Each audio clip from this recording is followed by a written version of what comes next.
Get ready, because you're going to laugh until your cheeks hurt. It's Ralph Begno's 1994 Festivals à l'Horaire with the best Cajun comedians on this planet. And now, welcome your host, Professor of French Studies at the University of Southwest of Louisiana and Cajun folklorist, Monsieur Barry Soleil.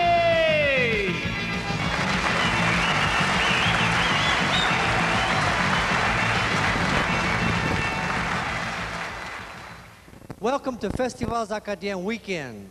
We're very happy to have you. Festivals Acadiens started a long time ago, about 18 years ago, as a celebration of this culture. Some of the parts of the festival started before others. A lot of people don't know that my first real love for studying this culture was the oral tradition, the stories, the jokes. I've been very interested in this for a long time. I got interested in it before Cajun music because it's a wonderful reflection of who we are and how we are. You can tell a lot about people by what makes them laugh. And that's what we're going to do tonight. We're going to find out a lot about you because we're going to hear you laugh quite a bit. This is a long overdue bit of attention to this long neglected part of Cajun culture. We celebrate the music, the food, the crafts, and lots of other things at festivals like Festivals Acadiens. But we need to celebrate this other very important part of the culture. I know it's important, and I got interested in it kind of by accident. I was reading a book, a collection of Louisiana French folk tales by a folklorist who was working back in the 60s. And she said her collection of 33 stories was small but representative of this tradition that was fast dying in our mechanized age. I knew she was wrong because my daddy had a barbershop. And I had heard 10,000 stories in that barbershop, hundreds a day. And so I became interested in taking a look at our stories. And back then, back in the 60s and 70s, this was just during the period of Americanization when just after they stopped us from speaking French in the schools, and a lot of Cajuns felt bad about themselves. And the humor back then, a lot of humor back then, was at our own expense. We were laughing at ourselves, but we were laughing at ourselves in outsiders' terms. This is not at all what tonight is about. This is a festival of inside laughter. There are no stories at the expense of Cajuns here. This is stories about Cajuns, but you'll rarely hear, did you hear the one about the Cajun who? Because this is just us. We've never been afraid of laughing at ourselves. Any culture that can't laugh at itself is sad and probably on its way out. We are not on our way out.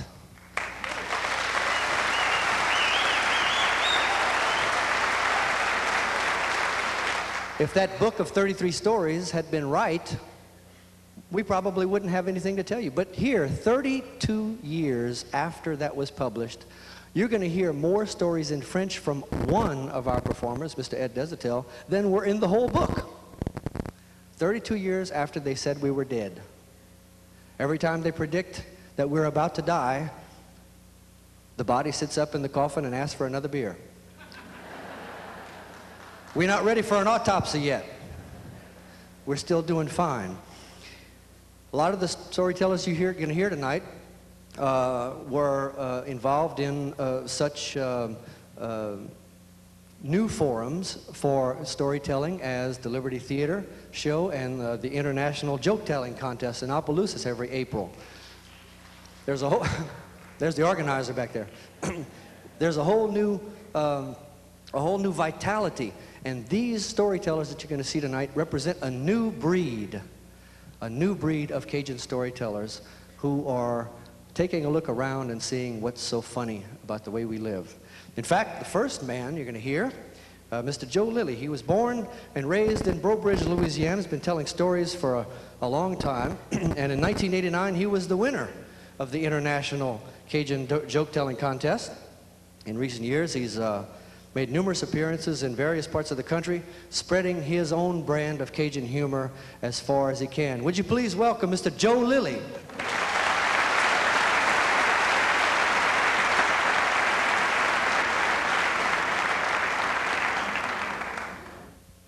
I'm supposed to inventory the audience, find out how many Boudreaux we got here tonight. We need all the Boudreaux to raise their hand. Cool, they're both here tonight. I think they knew we were going to talk about them.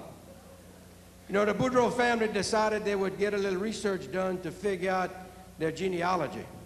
So they hired somebody to study the family, turned in the study to them, gave them a bill for $200.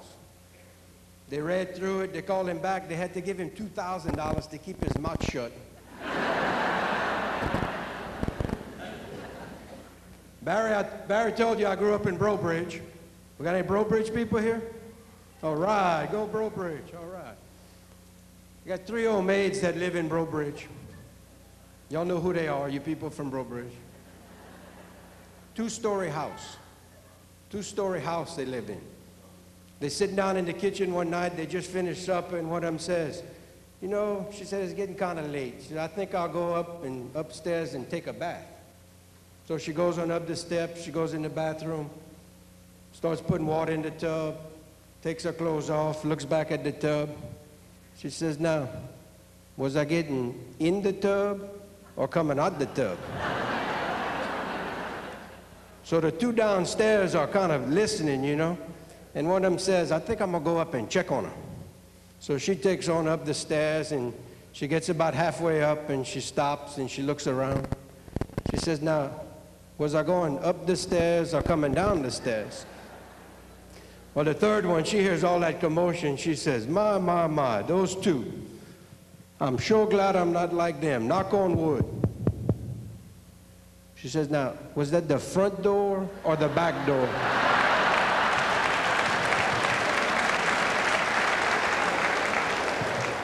We're really glad y'all are here tonight.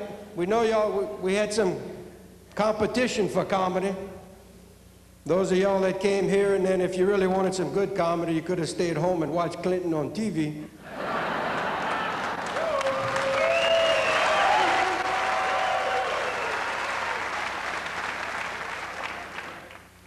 We also need to thank Clinton, because as soon as he announced he was doing that, ticket sales went up.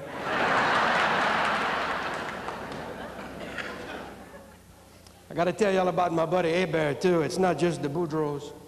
Hebert was walking down the street, and down the sidewalk in Brobridge one day, and he come across Boudreaux, and he stopped Boudreaux. He said, you know, Boudreaux, he said, I've been meaning to tell you. He said, you need to get some curtains for your house. Boudreaux said, what you mean? He said, man, last Saturday night, I was walking by your house, and I saw through the window, you and your wife, y'all was on the couch, y'all was kissing. Boudreaux said, man, Hebert, man, that joke's on you. I wasn't even home last Saturday night.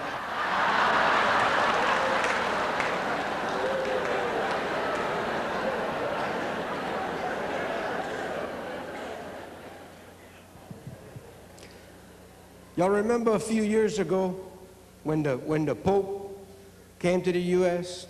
Not this last time. Went to Denver this last time, but the time before. Remember he appeared in New Orleans, and his next stop was San Antonio? Somebody shake their head, yeah, because that really happened that way. Any priest here tonight to confirm it? But anyway. They went to leave New Orleans for the trip to San Antonio, and they had trouble with the airplane, couldn't get it going. So they couldn't decide what to do to hurry up. They had a tight schedule to meet, so they wound up getting a limo, a white limo, of course. They got that limo to come to the airport, and they put the Pope in the limo, and they took off toward San Antonio. Well, they got on Interstate 10, about 10 miles out of New Orleans, and the Pope says, driver, pull over. He said, the driver said, what you mean? He said, pull over. The driver said, well, we got a schedule to meet. He said, pull over. They never let me do nothing. Today, I want to drive. So he pulls over, and the driver says, well, what do you want me to do? He said, just sit back and enjoy. Well, the Pope had never driven nothing like that before. So, man, he takes off, and he's going about 95 miles an hour. Well, now remember, you're on Interstate 10. You're going from New Orleans to San Antonio. Got to go through Brobridge. So here's the Breaux Bridge City Police sitting on the interstate, you know, trying to balance the budget over there.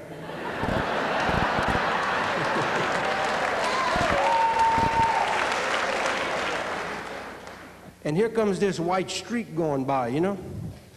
So finally, man, he takes off after that thing and he pulls that limo over, man, and the cop goes up to the window and he taps on the window, and, you know, they got them fogged windows in them big fancy cars, man, and the window go down. Cool. He look at that, he says, wait right here. He goes back to his car, gets on the radio to call George Menard, you know? He said, boss, he says, I got a little problem. The boss said, man, what's your problem? He said, I stopped somebody important, and I don't know what to do. He says, somebody important? He says, this is more important than Frere Kern, the mayor of Breaux Bridge? Yeah, he says, more important than him. He said, he's more important than Charlie Fuselier, our sheriff for St. Martin Parish? Yeah, he says, more important than him. He said, well, is he more important than Edwin Edwards? Oh, yeah, he says, more important than him. He said, my God, dog, who you stopped? He said, I don't know for sure, but he got the Pope driving for him.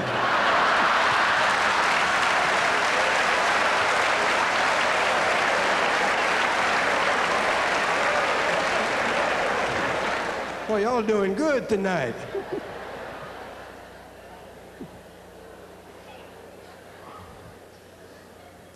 We talked about Clinton a little bit earlier. I was thinking the other day, if Clinton had been president, you know, they got the Cubans trying to get out of where they are, and they got the people in Haiti trying to get out of where they are.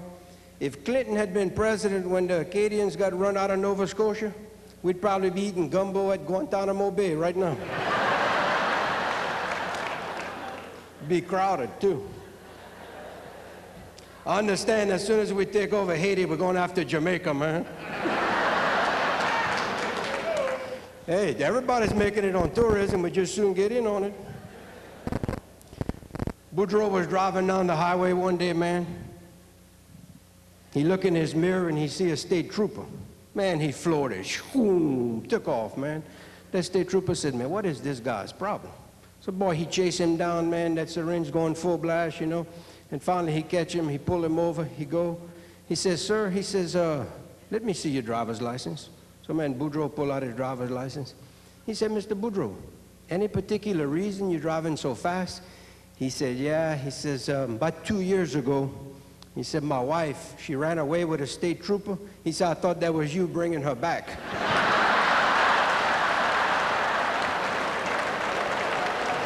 I got to tell y'all about Grandpa Boudreaux. Grandpa Boudreaux got up early one morning, man. He set out to go fishing. He goes out to the bayou and he gets in his pirogue, and as he's starting to get things organized in there, he hears this voice. It says, Mister, please help me. And he looks around and he doesn't see anything. And he continues to get things ready in the pirogue, and he hears, Mister, please help me. And he looks down and he sees this frog on the ground. And the frog says, Mister, please help me. Well, he picks up the frog and he looks at the frog. And the frog says, Mister, please kiss me.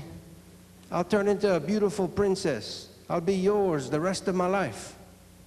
He looks at it, he puts it in his pocket. He's going at, Mister, please. Looks back at the frog, and frog repeats the same thing. I'll turn into a beautiful princess, be yours the rest of my life. He looks at it, he says, at my age, I can get a lot more mileage out of a talking frog.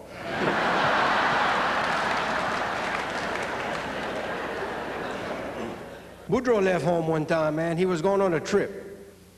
He got on one of them big airplanes over there at that Baton Rouge airport, you know.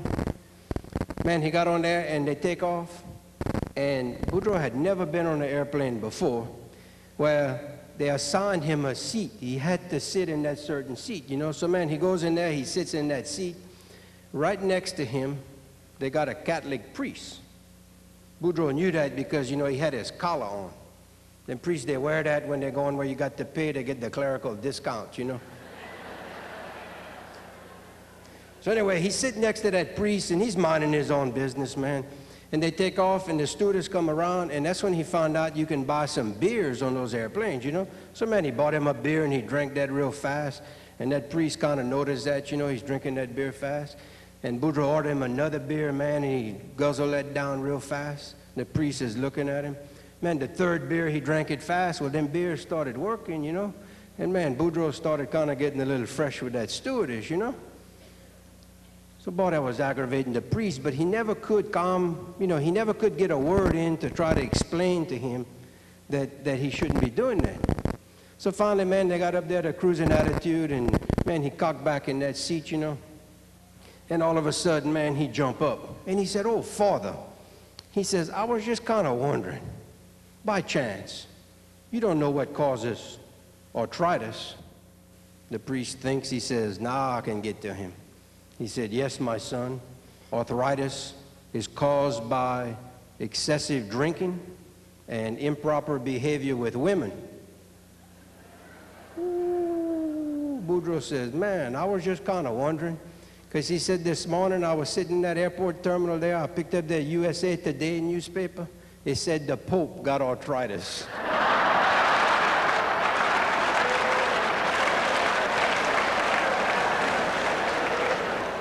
Well, folks, it's been fun. Enjoy the rest of the evening.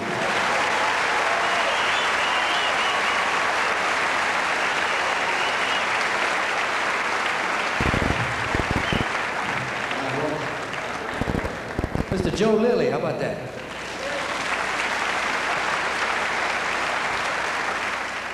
The next guy up is another local kid.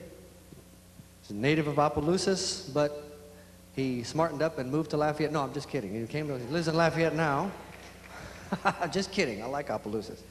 I got family in Opelousas, I swear to God. He now lives in Lafayette, though, and it's no surprise that he's a storyteller. He's been telling stories for 4 years and was the 1993 winner of the International Joke-Telling Contest. No surprise he learned to tell stories. He sells insurance for State Farm. So, would you please welcome Mr. Kent Gonsoulin.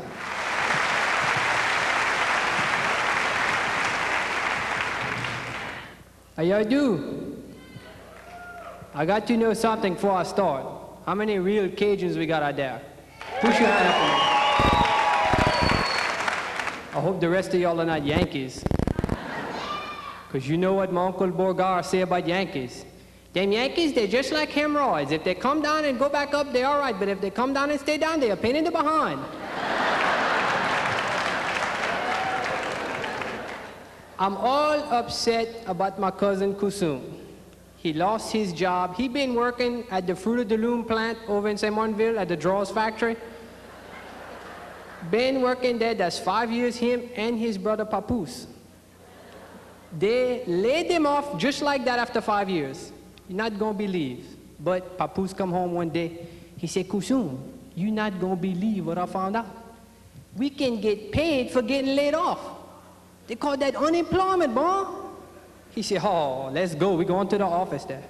So they go on down to that unemployment office there. They sit down with that lady. They say, "Hey, we heard that we can get paid after getting laid off at the Draws factory." Lady said, "That's right, you can."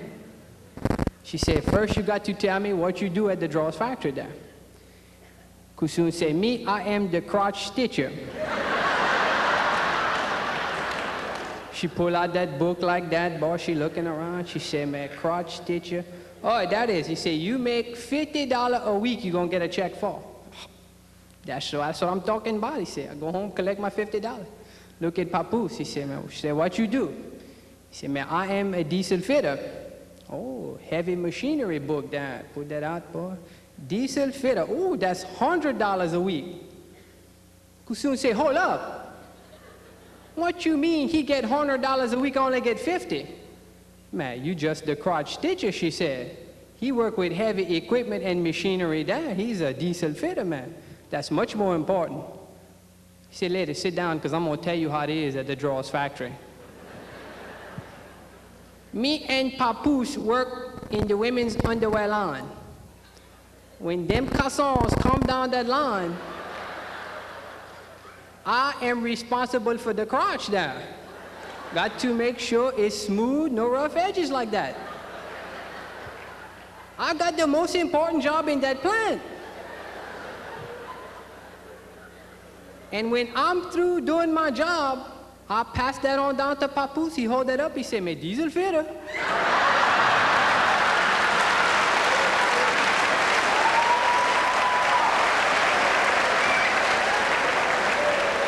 That's true. I'm telling you. But don't despair too much because Kusun did find him a job. He got on with the sheriff department in Burbridge Police Department there. Now, it wasn't all that easy because he had to go take that entrance test him. So they sit him down, they say, "Look, we're gonna ask you some questions there, and you're gonna answer that. If you get them all right, we're gonna make you deputy like that." Say, "All right, boy," go down the list, they're asking him all that questions there. Finally, they get to the last one. They say, "Who shot Abraham Lincoln?" I tell you the truth, I don't know. He said, "Well, you got all the rest right." So he said, "I tell you what, go home. You come back tomorrow. When you find out the answer, you're going to get the job." He went on home, boy. His wife got in there. She said, "Kusun, you got a job, you?" He said, "No, but it's looking very good. All I did was go for the interview. They already asked me to solve a major murder case."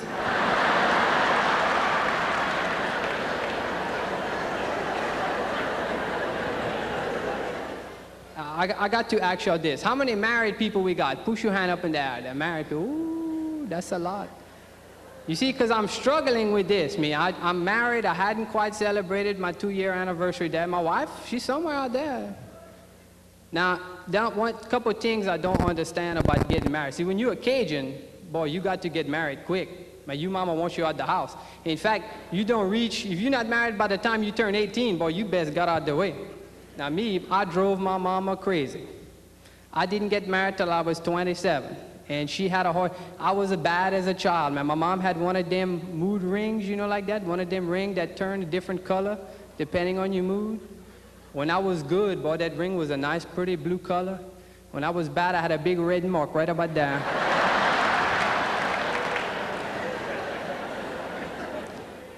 But you got to get out the house quick. In fact, why do people give marriage such a bad name? When you're a woman, man, you get married, that's the greatest event of your life there. When you're a man, that's like the funeral. All your friends sit around there. Man, he was such a good guy. Why'd they do that? I can tell you just from my experience there. After I got married, man, my neighbor, oh, they all give marriage a bad name. I'm walking my dog just the other day. My neighbor come out the door like that. He said, "Boy, Kent, that's a nice dog you got." I said, "Oh, yeah, I got that for my wife." He said, "Man, you made a good trade, huh?"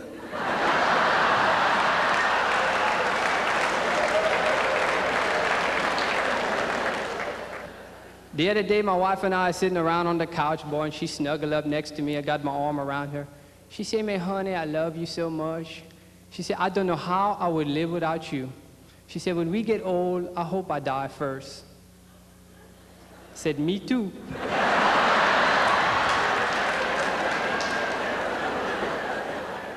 Now, I got all my relatives, man. I got them to show me how to live a married life. My Uncle Bogar and Tante Aspazi, they've been married, that's about 40 years there. And you know, on their 40th wedding anniversary there, Tante Paz come up and she said, "You know, Bogar, you've been having that little silver box over there all these years we've been married." She said, "Why don't you tell me what's in that box, because you never showed me?" He said, "Well, Aspazi, we've been married so long." He said, "I guess it's time to show you." He opened up that box, man. He had 2 ears of corn in that and a roll of cash, $5,000. She said, "I don't understand." He said, "Well, Aspazi, all these years we've been married, every time I was unfaithful and cheated on you, I put 1 ear of corn in that box." Man, she said, "That's terrible. But I guess 2 times in 40 years, man, that's not too bad." She said, "But what's that money for?" He said, "Well, that's what I got from selling the corn there."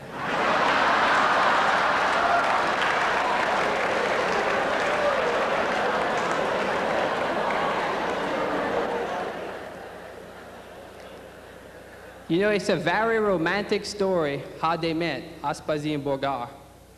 Uncle Bogar always heard that saying all his life when he was a kid. If you want to stay married the rest of your life, don't got yourself a pretty girl for wife. Find yourself an ugly girl, and you're going to stay happy the rest of your life. He took that to heart, you see. It's when he found Aspazi. Found the ugliest girl what Coda Holmes could find. They got married, man. They lived for a while. And tell you what, after all them years, that ugly started to get in the way there. You can only put up with that for so long. So he went, brought Aspazi to the plastic surgeon like that. He said, Doc, you got to help me out. Do something with that woman's face. He said, all right, well, I'm going to check her out there, and I'm going to let you know what I can do. He gave Tante Paz that examination like that. He come back to Beauregard. He said, I think I can do something. Oh, he said, good, man, that's such a relief. He said, Tammy, what you going to start with, the ears, the eyes, the nose, what? He said, well, I think we're going to start with the nose. Oh, good. He said, that's the worst part. He said, what you going to do, maybe trim some off the edge, make it a little wide or what? He said, well, I thought we would start by putting it in between her eyes there.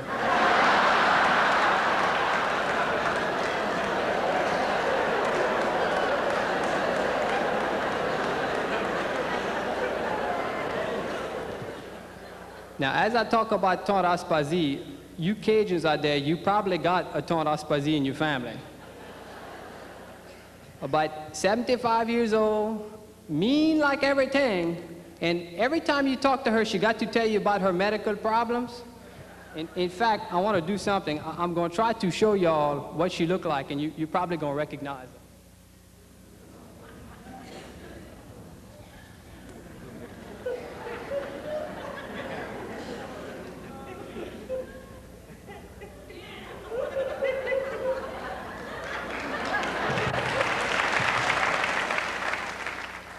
That's right, you think you got problems? You don't know what problems is. I got Cadillacs in both eyes. I misplaced my hip. Last year, I had cancer of the pantry.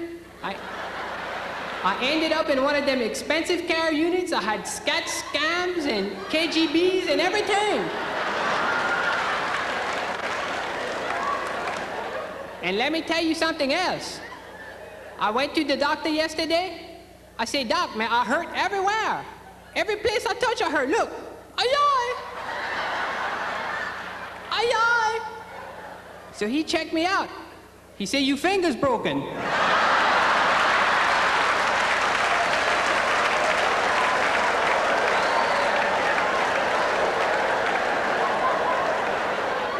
And I'm going to tell you something else, too. And look, this is private, so don't share this with nobody. I've been having problems expelling gas. But look, I do it all the time, but they don't smell and you can't hear them. So I went to the doctor, I said, Doc, I'm expelling gas all the time. What am I gonna do? He said, but look, I'm expelling, but they don't smell and I can't hear them. Doc told me to take these pills and come back in 2 weeks. So I took them pills. I went back, I said, Doc, I took them pills, but I'm still expelling gas. I said, but the thing is, you still can't hear them, but they could take the paint off the wall. Man, they smell bad. He said, good. Now we got your nose cleared up, we're gonna work on your hearing. Thank y'all very much.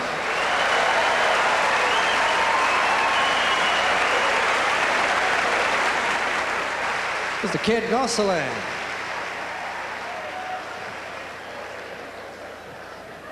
Y'all must know his family. Yeah. Now I would like to introduce the best looking of the comedians to come out tonight. The nicest smelling, the best dancer, the best dressed. But I have to introduce A.J. Smith instead. A.J. is a native of Lafayette who lost his mind and moved to Lake Charles. Instead, no, I like Lake Charles. I have family there. I swear to God.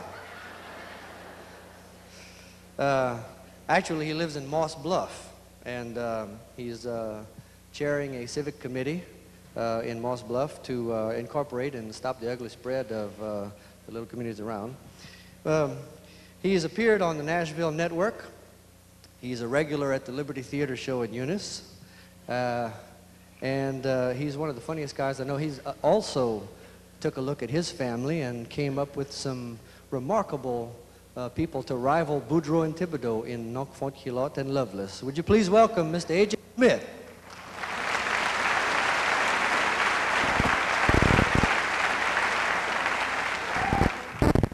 Bien bon, merci. Lafayette. Cadeau. It's good to be home, yeah. I love Lafayette. But the cops here,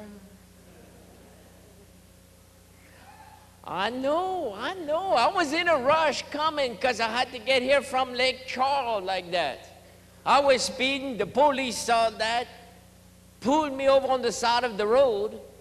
As soon as I got on the side of the road like that, I picked up my car phone, dialed 911. I reported a robbery 2 blocks over. The cop had to go. Yeah.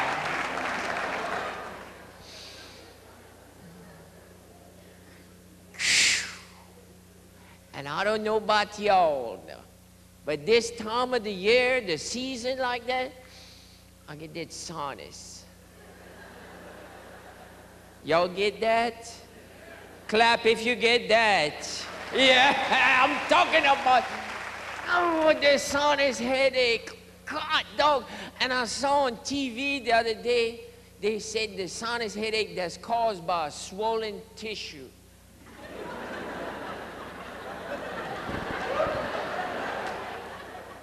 I know. I got that.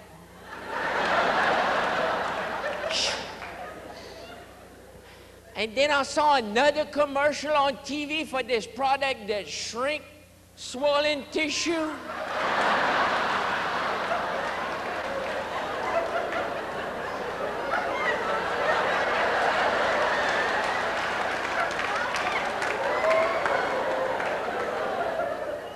I know.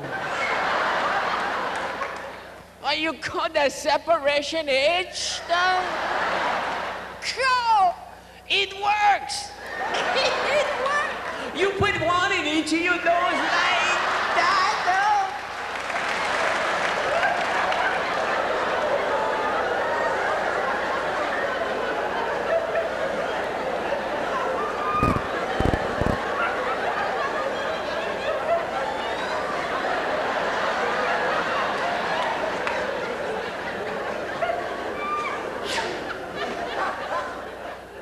I can breathe a lot better.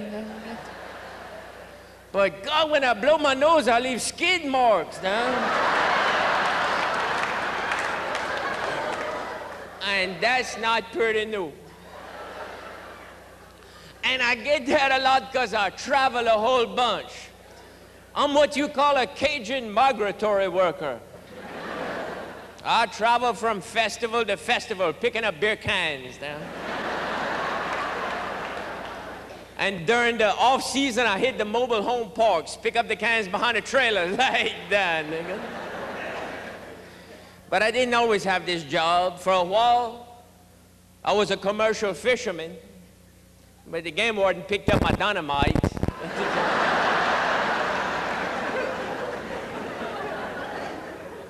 I had a job in the petroleum agriculture department then. Actually, I stole drill pipe and sold it to the farmers.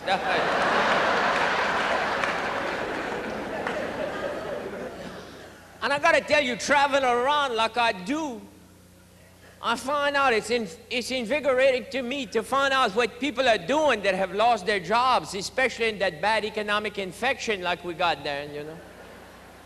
There's a fella in Basile, just out of Lake Charles. In Basile, manufacture bicycle. Beautiful. I look at that red, blue, green bicycle, beautiful. And the more I look at that, I realize not one of them bicycles have a handlebars, and then none of them have a seat. I say, hey, my friend, I say, what kind of bicycle is that? No handlebars and no seat. He said, that's a special bicycle I manufacture. That's for the Louisiana oil man who had lost his behind and don't know which way to turn.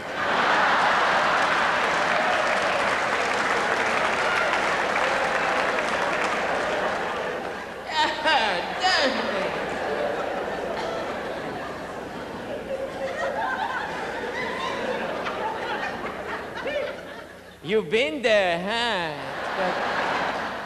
They got a tandem bicycle like that. And my cousin, Loveless, now. That's my uncle, non Funky Lot's boy. Well, some of y'all know Funky Lot, huh? Because, I say bien bon. Funky Lot, he got a bad problem because he done lost his job. Right after he lost his wife, he had a good job too. He had a good job. Every Monday morning throughout the week, the taxi cab pick him up 7 o'clock, bring him to work. Well, one Monday morning, the cab got there. He told the driver, he said, my friend, he said, you don't have to bring me now. He said, 7 o'clock. He said, you can come at 8. Got a big raise and promotion. Well, the driver said, no problem. He said, I'll tell you what, I'll bring your wife to work. Come back, pick you up, bring you to work. He said, what? He said, my wife don't work. Well, he said, yeah. He said, yeah. He said, I'll bring her to work. I'll bring you to work. Come back, pick her up, bring her to work. Huh? He said, they got some humbug going on there. He said, I'll tell you what. He said, bring me at the parking lot at Kmart's. Drop me off. Come back, get my wife, bring her to work. Come get me, bring me where she works. He said, I got to see that. The driver did all that, picked him up, bring him in front one of them Oriental massage parlor now. He said, there? The driver said, yeah, right there. He said, my wife, he said, 6 months, right there. He said, go get her. I can't believe, man, the driver went inside that place there. In no time at all, this chair come out the front window, a table through the door, glass is breaking, bottles flying everywhere, dragging this woman out the front steps by her hair. Lovelace said, that's not my wife. The driver said, I know, it's my wife. I gotta go back for yours.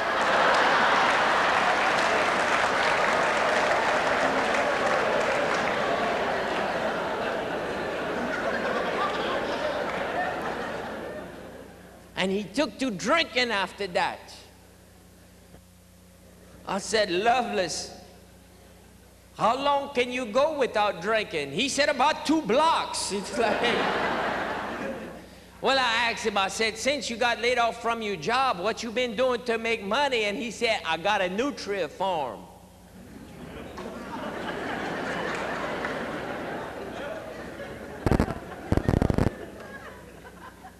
I know. I said, what good is a nutria farm? He said, you don't see all the products advertised in the newspaper they make out of nutria? If you overweight, you want to lose some weight, they got that artificial sweetener, the NutraSweet.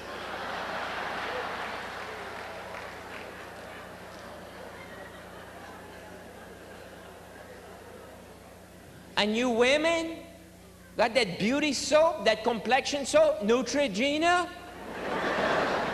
Y'all didn't never wonder about that? I told Lovelace, I said, you got the right idea, but you're on the wrong track. If you want to make some big money with them Nutria, you got to get a government contract.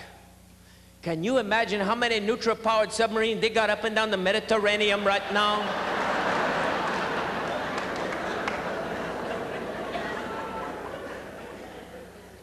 You know how many Nutria it takes to push a big boat like that?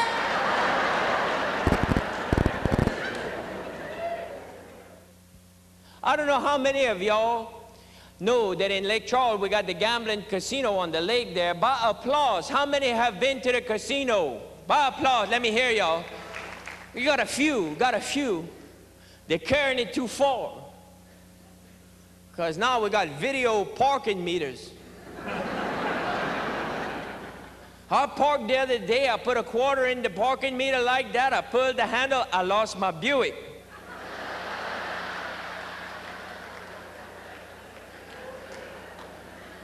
I know, I went the next day, I got a Pinto and 2 Volkswagen. We're gonna have a new state motto: union, justice, confidence, deuces, and one-eyed jacks. Me, I'm getting a bass barge, one of them party barges. I'm opening up a bourrée barge on the side. Yeah.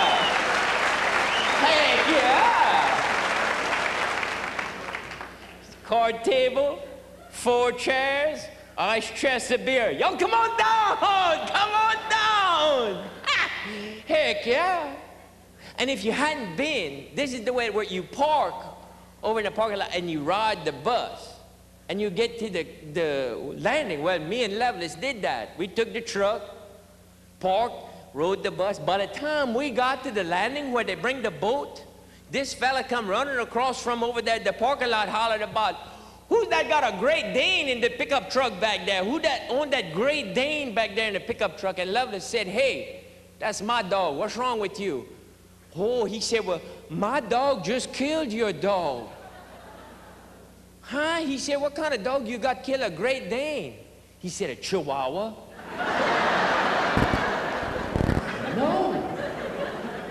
He said, how in the world your Chihuahua killed my Great Dane? He said, he got stuck in his throat.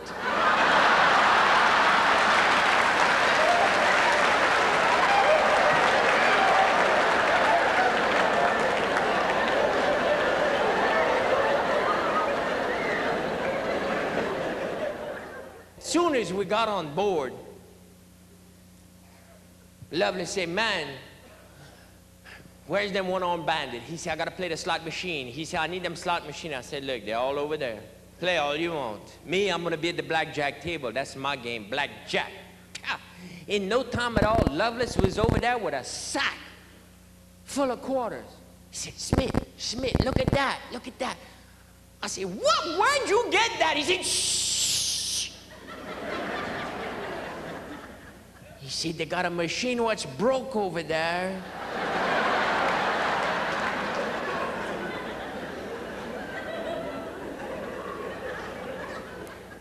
He said, let's go play it till they figure it out. I said, yeah, I got over there. I said, where it's at, where it's at? He said, shh.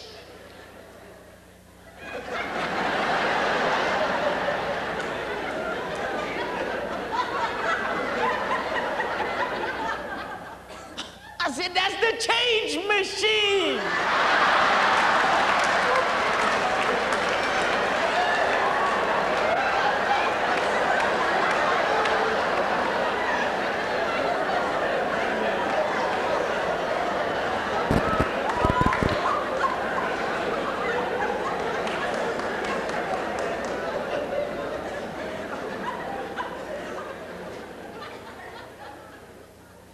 And this guy come up to Lovelace. He said, Lovelace, he said, you still selling your truck? He said, yeah. You want to buy it? $200 bucks. $200 bucks, huh? He said, I'll tell you what, knock off 20%, I'll buy it.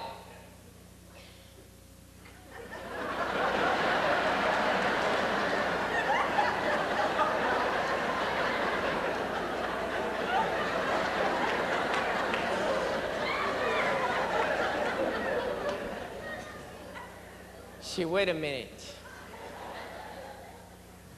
He went to one of them waitress. He said, babe, help me out. He said, if I give you $200, less 20%, how much you take off? She said, everything but my earring and high heels.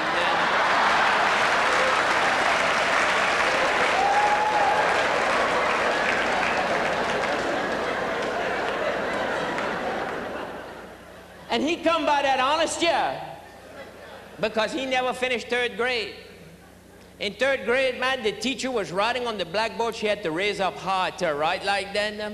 And when she did, a little boy was laughing in the back of the class. When she turned around, she said, what are you laughing at like that? And he said, teacher, he said, when you raised up high like that, he said, I could see under your dress, I see you garter there. She said, the very thought of that. You go home for 2 weeks and don't you come back. And she was mad. And she turned back to write some more. And when she did, man, another little boy started laughing. She said, what are you laughing at? He said, me too. Just like him. I saw it too. She said, you go home for 3 weeks and don't you come back. And she was infuriated like that. Man. Well, she went to write again, and she was so mad she broke the chalk. Well, she bent over to pick it up.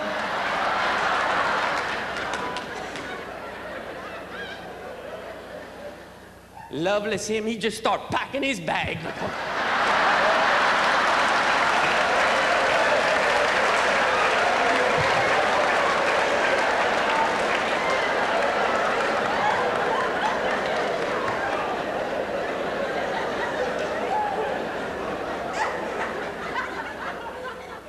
And she said, where do you think you're going? He said, man, what I saw, I don't think I'm coming back at all.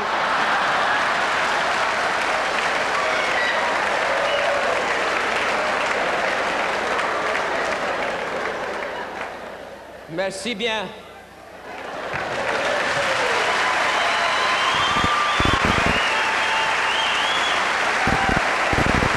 Mr. A.J. Smith.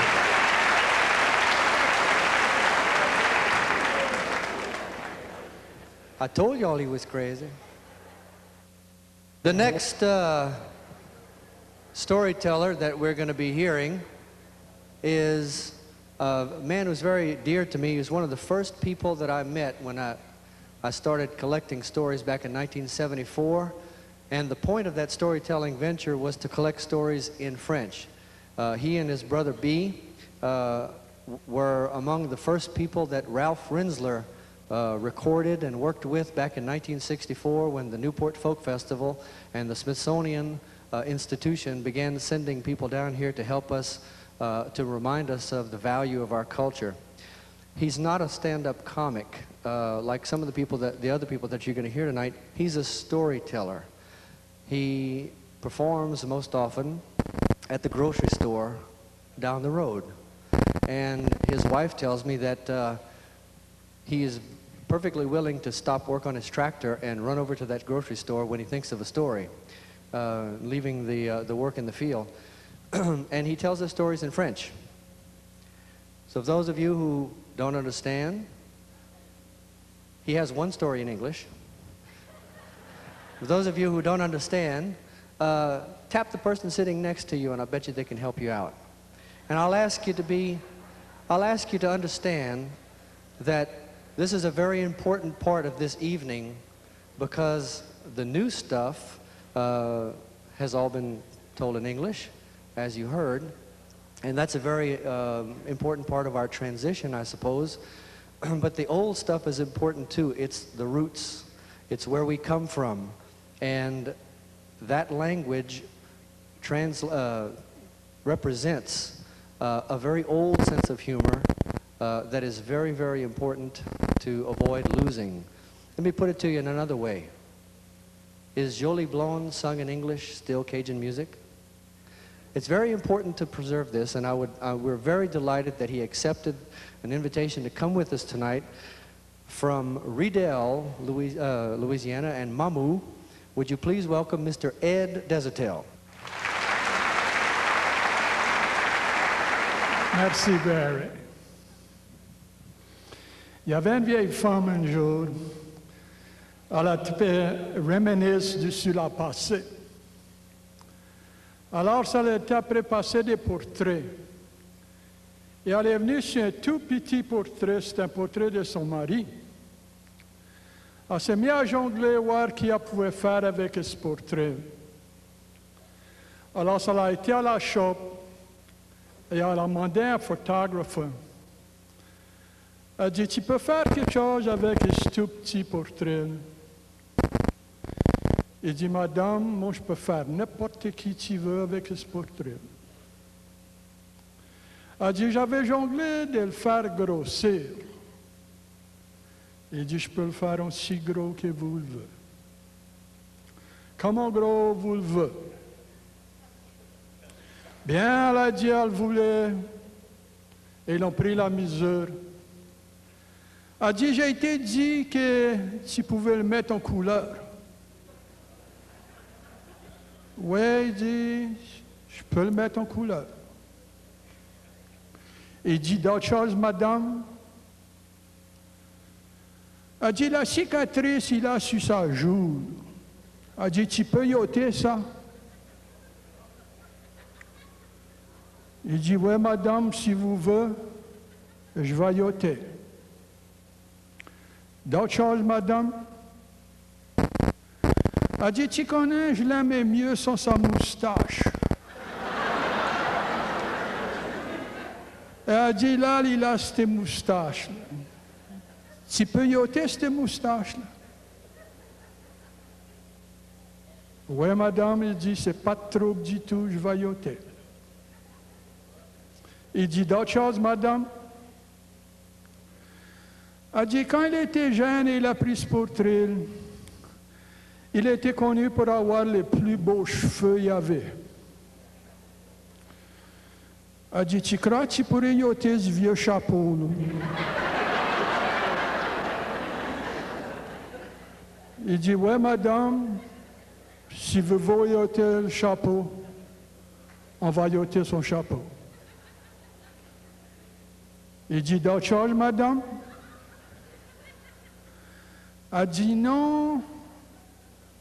Grossis le portrait, comme je t'ai dit. Mets-le en couleur. Ôtez sa cicatrice. Ôtez sa moustache.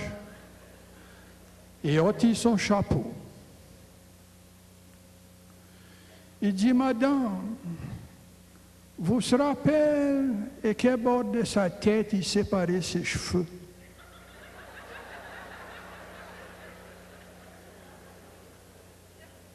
Elle dit non, je ne me rappelle pas, mais elle dit, je ne connais pas qu'on fait tu me demandes ça.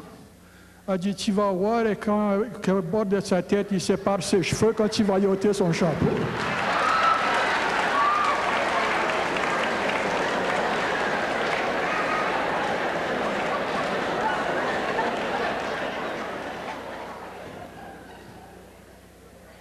Et ce vieux homme, il se faisait croire qu'il était malade. Et un jour, il dit à son garçon, il dit, mon garçon, Pape ne va pas être ici avec toi beaucoup longtemps. Parce qu'il dit, je suis beaucoup malade. Beaucoup malade.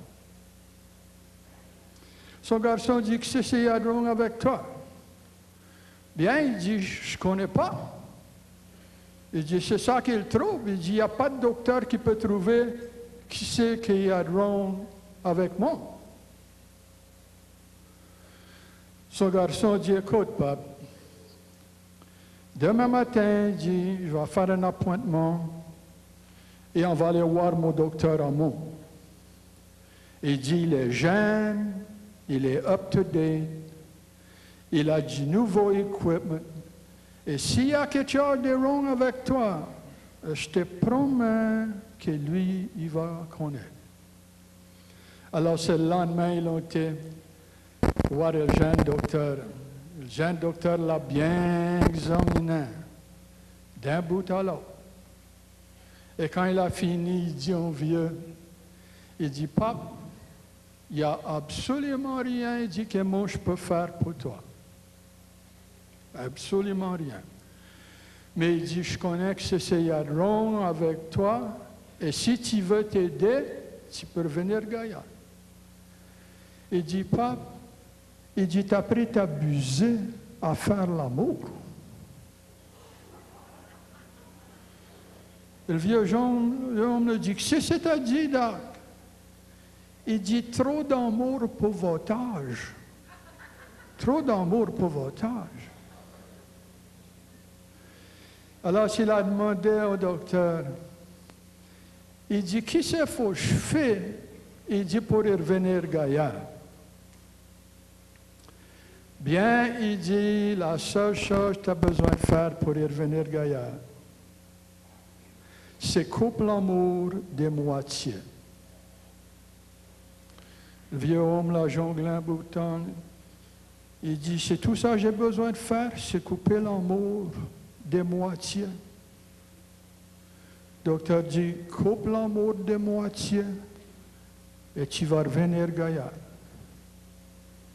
Et le vieux homme là, a jonglé un bout de temps. Il dit, Doc, il dit, quelle moitié faut que je coupe?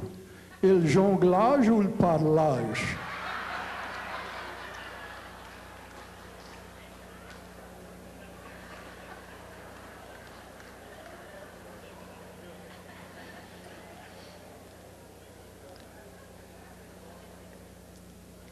This little boy was in his mother's kitchen.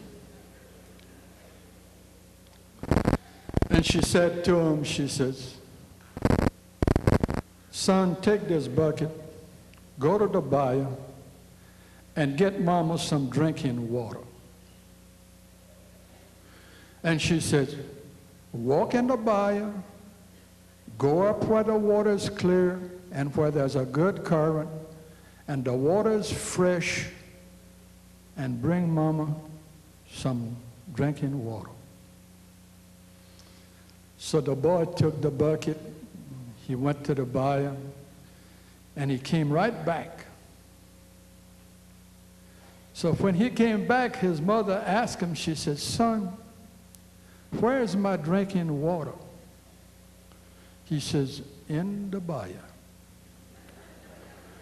She says, where's my bucket? He says, in the bayou. Well, she said, what happened? He says, Mama, I did just like you told me to do. I walked up to that bayou, and he says, I walked into the bayou up to where the water was running, it was clear, and he says, when I came to catch that water, he says, Mama, I put that bucket on the top of a big alligator's head. He says, Mama, that alligator was as long as from here to the wall. His eyes were this big, his mouth was open this wide, his teeth were this long. And he was as mad as he could be. She says, son, now you go back there and get my bucket and get my water and bring it back here. That alligator's gone. You scared it more than it scared you. He says, Mama, I don't know how scared that alligator was, but I'm going to tell you something. That water ain't good to drink.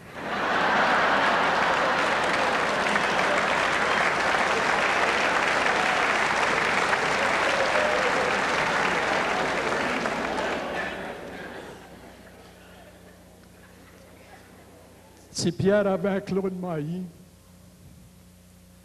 et les chaouites, après, ils mangeaient tout son maillis.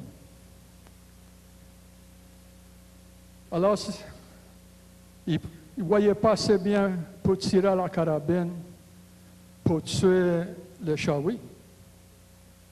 Et c'était contre la loi de les tirer au fusil. Alors, il a lu dans un magazine, et il y avait un homme qui dressait des macaques à tirer à la carabine. Et ça haïssait beaucoup les chaouis. Alors, ce Pierre s'ordonnait un macaque. Et le macaque a été délivré avec cette petite carabine. Et le bogue a demandé à Pierre, il dit, t'es un chien à chaoui? Oh oui, il dit, j'en ai un. Il dit, il est bon? Oui, il dit, il est bon des fois et des fois il n'est pas trop bon. Mais il dit, je tue des chaouis avec, des fois. Ben, mais le bouc lui dit, je te garantis ce macaque-là, je te le garantis.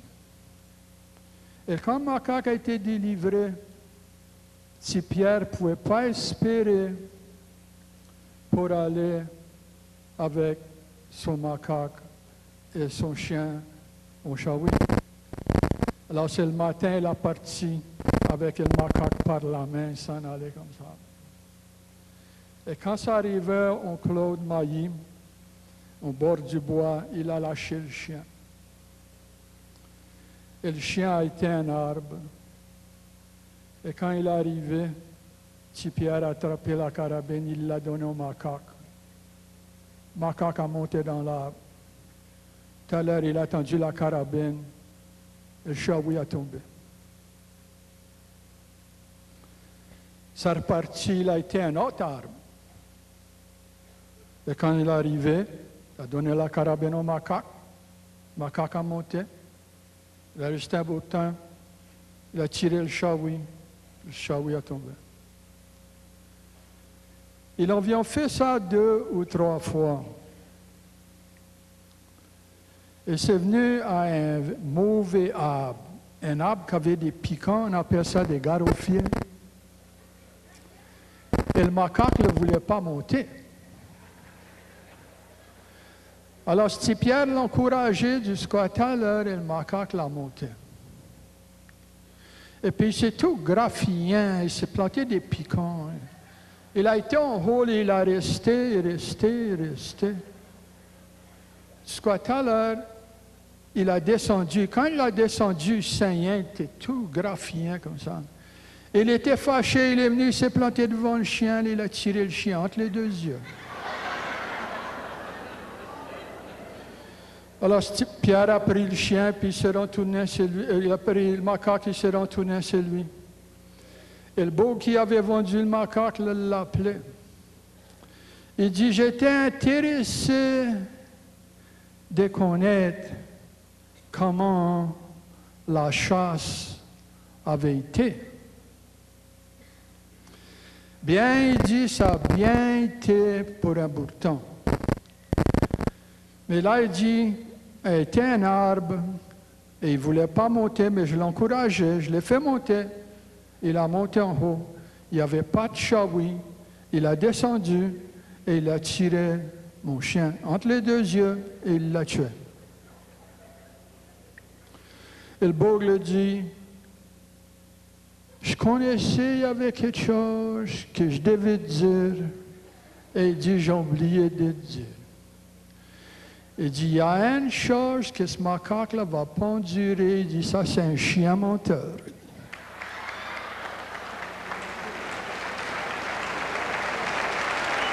Ed Visiteur. Merci. Merci beaucoup. Merci, ça. Thank you. Very good. Our next folks, because this is a multi-person act, is from Carencro, Louisiana. And they stayed there. I got relatives there too. They performed for conventions and banquets and meetings and festivals throughout the South, and they've also started to do something kind of interesting. They've been opening for music concerts around. They opened for Eddie Raven and also the Fabulous Boogie Kings, and most recently for Aaron Neville on his tour through South Louisiana. Would you please welcome the current reigning champions of the International Cajun Joke-Telling Contest, the Conk Brothers.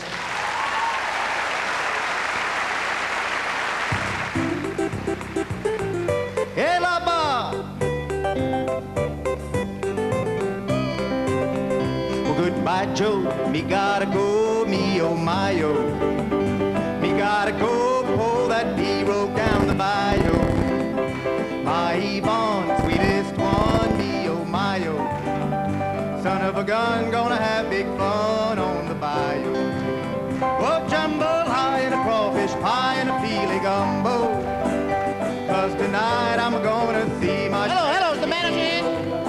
Hello, is the manager in? Hold up, whoa, wait, man. Is the manager in? Hey, wait a minute. Hey, what's going on? What do you think you're doing? I have a load of pepper here. What? 1 load of pepper, Municipal Auditorium, Lafayette, Louisiana. Where I gotta bring that? Well, you have the right place. I don't know, some red pepper, some black pepper? No, some toilet pepper.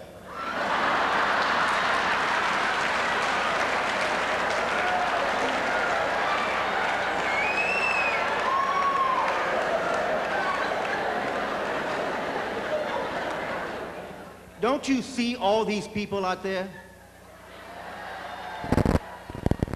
They're all here for the Cajun Comedy Festival. Y'all in the festival business? My name's Gaston. I'm in the toilet pepper business. I used to work in a prune juice factory. Yeah, I was a taster in a prune juice factory.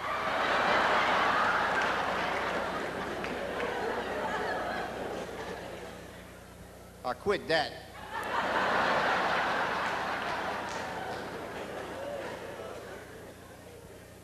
I'd work one day, then I'd have to take 2 days off.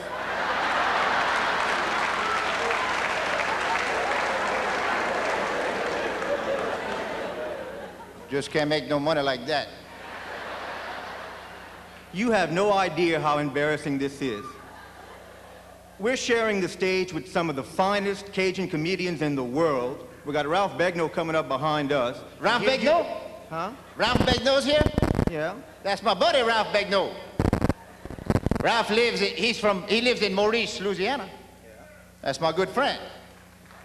In fact, Ralph, I'm gonna tell you how good of friends we are. Ralph told me, he said, Gaston, anytime you're anywhere near Maurice, Louisiana, I don't care what time it is, day or night, you come see me, come visit me. 2 weeks ago, about 2 o'clock in the morning, I left the city bar.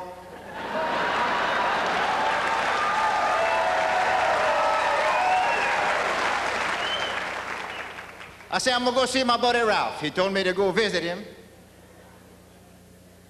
Man, I found his house. I knocked on the door, and his wife answered the door. I said, ma'am, I know it's kind of late, but is this where the great Ralph Begnaud lives? She said, yeah, just bring him on in, lay him on the couch right there.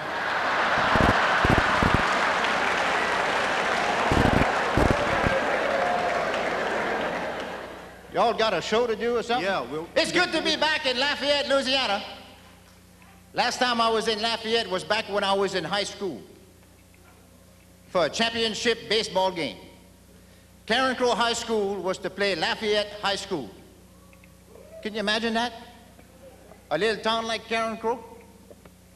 For those of y'all that don't know, Karen Crow's a little Cajun town about 2 miles north of here. It's not a big town.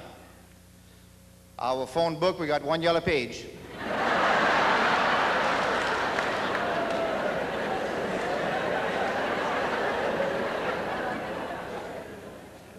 We got some good news this week. They're finally gonna put a traffic light in Karen Crow. Man, everybody's excited. They all got the colors picked out and everything.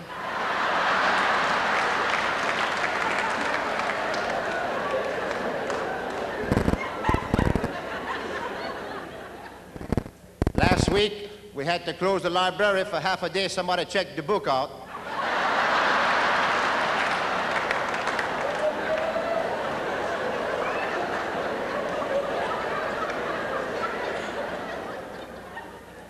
Then when they brought it back, they weren't even through coloring it.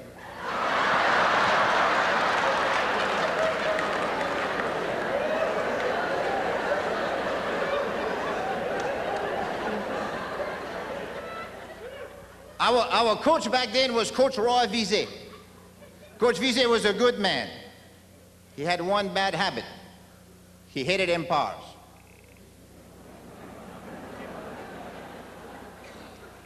Then he was in a bad mood already, because on the way to Lafayette, we caught us a flat tire. I hate that. There you are on the side of the road, everybody passing, they all turn their head and look at you, but nobody stopped to help you. You notice that?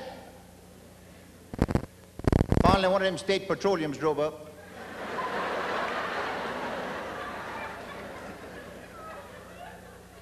He rolled down his window, and he stuck his head out. He said, hey, y'all got a flat tire there? Of course, they said, no, we was just riding around. Them other three swole up on us.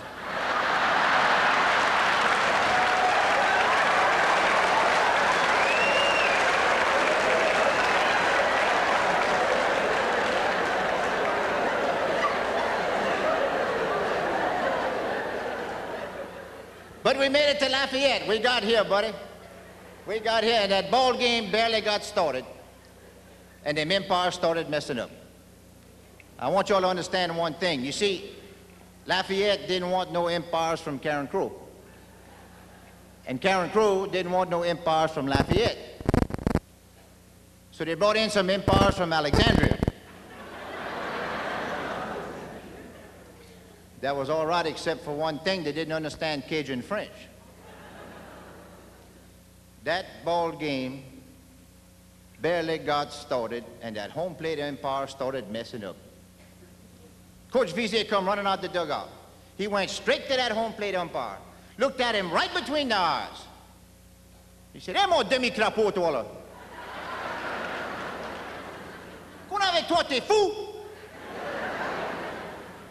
And he started to walk back towards the dugout. That umpire started following him. He said, "Coach Vizay, what did you call me?" Coach Vizay kept on walking.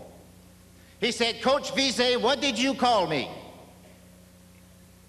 Coach Vizay said, "You didn't understand that?" He said, "Now you know I don't understand Cajun French. Now what did you call me?" Coach Vizay said, "Go ahead and guess. You've been guessing at all the balls and strikes anyhow."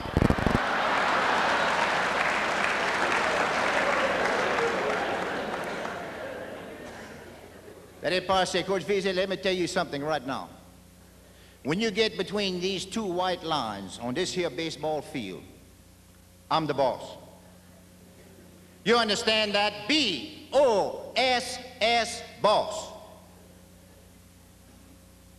Coach Vizay said, "Yeah," he said, "I understand that. If you spell it backwards, it's double S-O-B."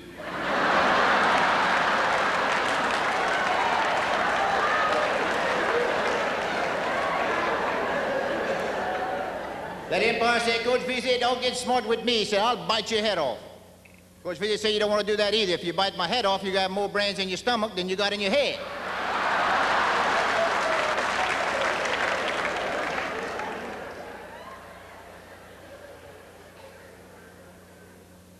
Coach Vizay said, "Umpire," he said, "let me ask you a question." He said, "All right." He said, "If I call you a couillon, you going to kick me out the game?" Umpire said, "You darn right I will." He said, "If I don't call you a couillon, if I just think it, you gonna kick me out the game?" He said, "No, Coach." He said, "I can't kick you out the game for something you're just thinking. I'm not a mind reader. Why you want to ask me a question like that?" Coach Vizay said, "Because I think you're a couillon."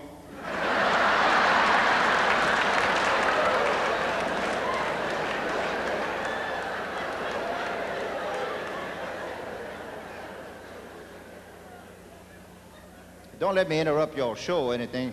This has gone on long enough, okay? We got a show to do. Go deliver your pepper or whatever it is you came here to do. And we're gonna move on with this, okay? Lance, let's try to do this from the top. I apologize.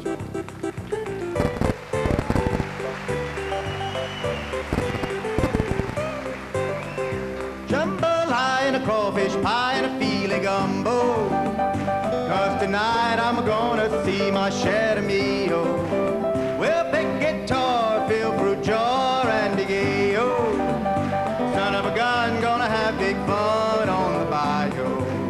What jambalaya and a crawfish pie, filet gumbo. Jambalaya, crawfish pie, filet gumbo. Son of a gun, gonna have big fun on the bayou.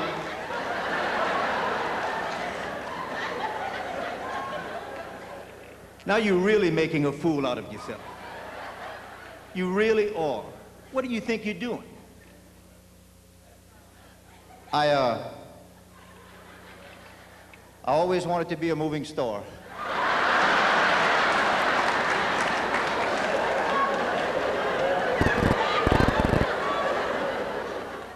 And I saw the piano and the guitar and everything, and I thought maybe I could be a part of your show. A part of our show? You can't just walk in and be a part of the show. I mean, we've rehearsed this, we've prepared for it. You don't know the first thing about putting on a show. Well, I thought maybe y'all could learn me that.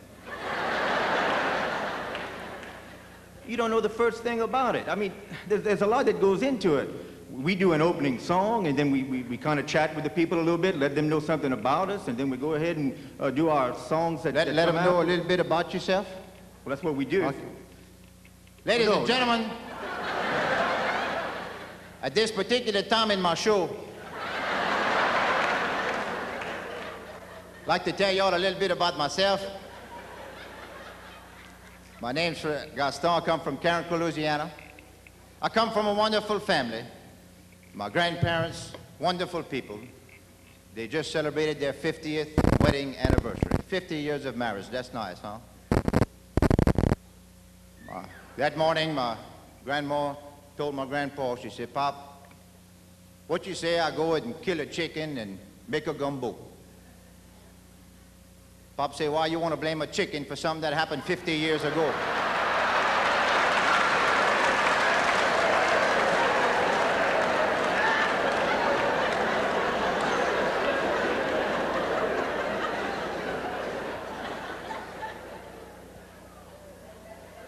When the celebration was over that night,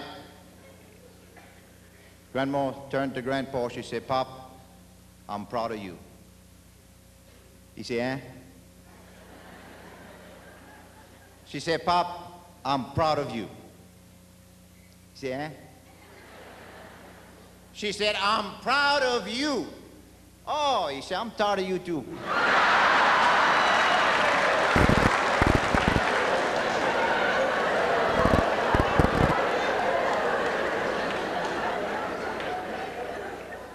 But Pop was my friend. I could always go to Pop for some advice. I'll never forget one time back in high school, I got my report card. I had 4 F and 1 D. I went to Pop. I said, Pop, look at that. Ooh, he said, Gaston, 4 F and 1 D. I said, yeah, Pop. I said, what you think I'm doing wrong? Well, he said, it looks to me like you're spending too much time on one subject.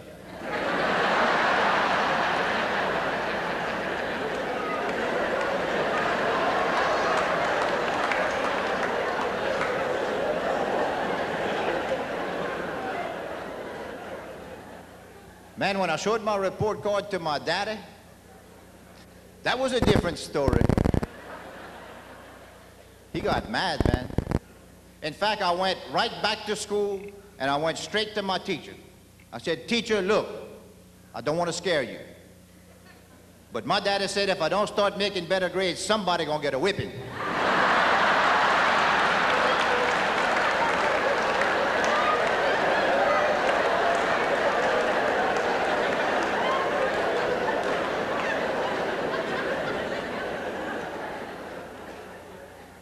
Then there's my mama. Not much I can say about my mama.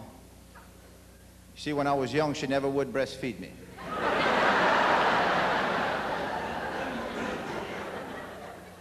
She said she just liked me like a friend.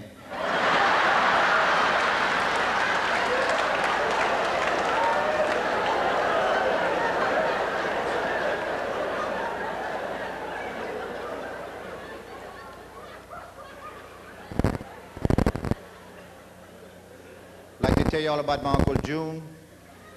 Very good man, goes to church in Carencro. In fact, every December, every Sunday in December, he leads the Christmas choir. And he invited me and my wife to go listen to him. And I went over there and got in the church, and man, there was Uncle June leading that choir. Leon, Leon.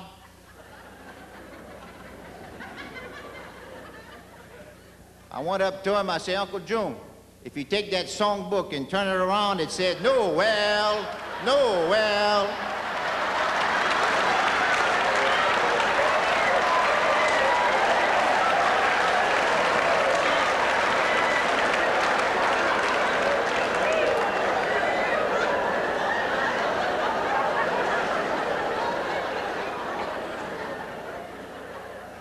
Then there's my Aunt Marie. Hold on, hey, hold on.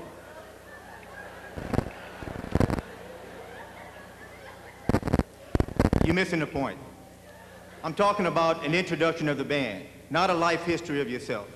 Oh, just a nice, short, professional introduction of the band. Introduce the band. Ladies and gentlemen, extinguished guests,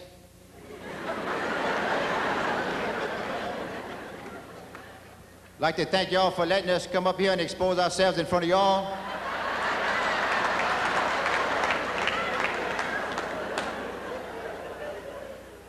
At this particular time in my show,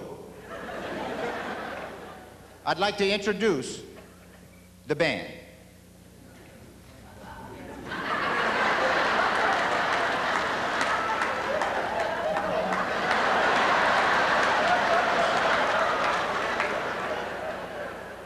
Okay, we got that out of the way.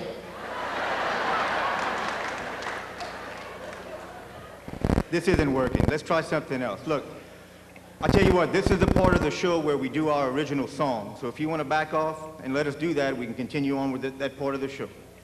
I wrote a song. You wrote a song. Wrote a song back when I was first to get married. In fact, I keep the words right here close to my heart. Now wait a minute, that's not where your heart is. Yeah, right here. Come on, that's not where your heart is. Ever since I was a little bitty boy, my grandma would come up to me and she'd go, "Shy little heart."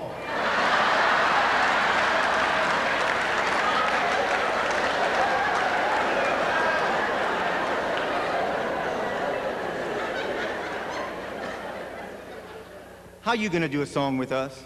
I mean, we got keyboard, we got guitar, we play instruments. I played instrument too.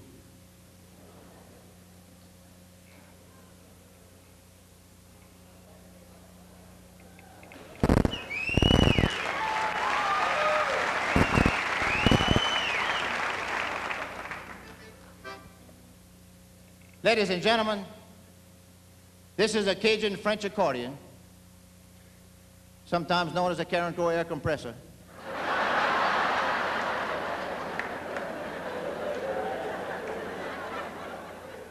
I'd like to play for y'all right now one of the most famous Cajun songs of all time. In fact, most Cajuns refer to this song as the Cajun national anthem. Ladies and gentlemen, Jolie Blanc.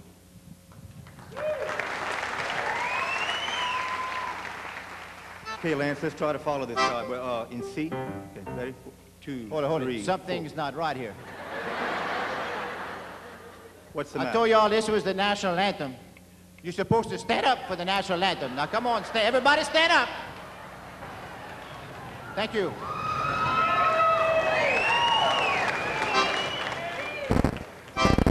Okay, here we go. On 4. Ready? Something's 2, still 3. not right. What's the matter now?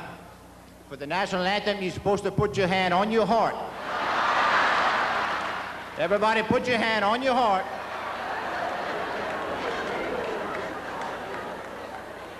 Don Terrio, look at me. You want to put your hand on your own heart, please?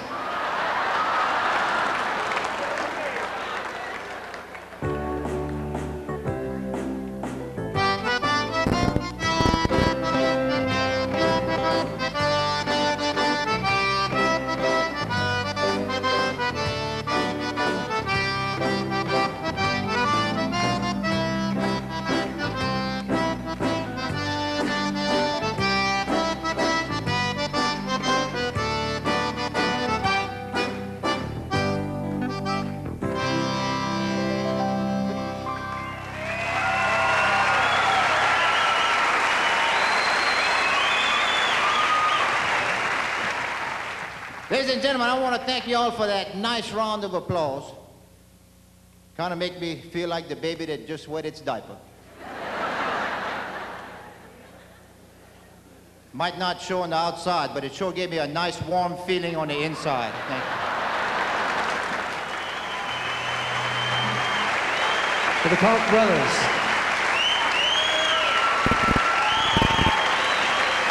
Larry, Mark, and Lance. Let's see if you learned something. This is a quiz. Boudreaux and Thibodeau have become some of our favorite characters. And you know, they live in L'Anse-à-Guigiche. Y'all know where L'Anse-à-Guigiche is? Some of you who watch the Liberty Theater show know where L'Anse-à-Guigiche is. C'est juste l'autre bord de bord ici, entre ici et là-bas, juste en traversant du petit pont qui est plus là. So, there was an armored car going through L'Anse-à-Guigiche, and it hit a bump in the road, and the roads are bad ever since the bridge is out. Especially if you try to cross that ditch where the bridge was. Anyway, it hit the bump, and a sack of money fell out. Well, you know, they noticed that when they got back, and they sent somebody to look for it. And so the agent started looking around, and he heard that somebody that matched Boudreaux's description had been seen with a sack on his back going toward his house. So he asked around, and they told him where he lived. So he went over there and he said, "Hello, Mr. Boudreau, I have a few questions for you, please." Boudreau said, "Excusez-moi, moi je parle pas en anglais du tout. Comprends pas l'anglais du tout." "Okay, I'll be right back." Went back to the little store and he hired somebody to go and translate for him. He brought Thibodeau. Thibodeau goes, he says, "Tell him that we're looking for a sack of money that fell out of the truck, our truck, when it hit a bump in the road." Il dit, il a pris chercher un sac d'argent qui a tombé de leur truck quand ils ont frappé un trou. Il dit, moi, j'ai pas vu rien de sac. Moi, je connais pas rien pour un sac. He says he doesn't know anything about a sack of money. Well, tell him that a lot of his neighbors saw a man who looked exactly like him carrying a sack that looked exactly like ours toward his house. Il dit qu'il y a un tas de monde qui a vu un homme pareil comme toi, avec un sac pareil comme leur sac, après aller à ta maison. Il dit, je te dis, je connais pas rien pour un sac. Dis que je connais pas rien pour un sac. J'ai pas de sac d'argent. He says he doesn't have a sack. He doesn't know anything about a sack. Well, I don't know what to do. Thibodeau said, you want to tell him? You want him to tell if he knows about the sack? He said, yeah. He said, well, I can help you. He said, all right. You got a gun? Yeah. Well, he said, you hold that gun to his head, and I'm going to tell him that you're going to shoot him if he doesn't tell you where that sack is. So he said, well, that might work. So he pulled the gun out, put it to his head. Il dit, il va tirer. Si tu dis pas, il le sac. Boudreau dit, écoute, le sac est droit là, à côté du coin de sur la galerie. Il tourne à la gauche et puis je l'ai planté droit là, puis il est caché entre la maison et l'arbre. I said, what did he say? He said, you go ahead and shoot him, you ugly sneaking bastard.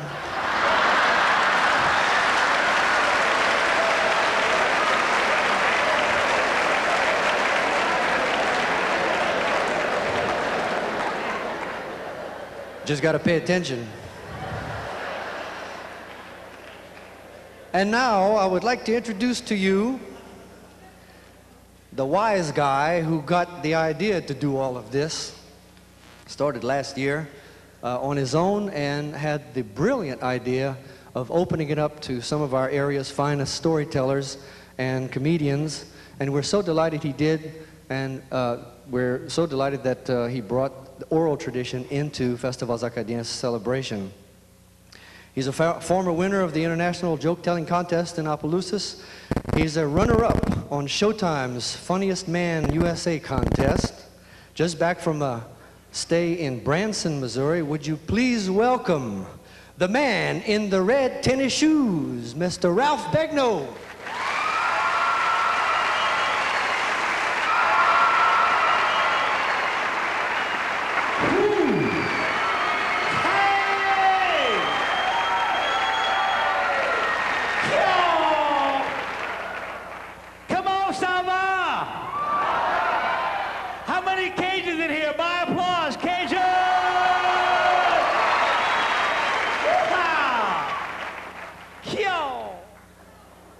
Well, first of all, for the people that's not from here, I have to explain the word Keeyaw.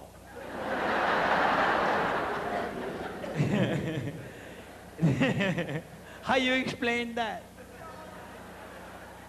Get Keeyaw. The word Keeyaw is a Cajun term. It comes from a little bitty Keeyaw bird, a little bird called a Keeyaw bird. It's about that big.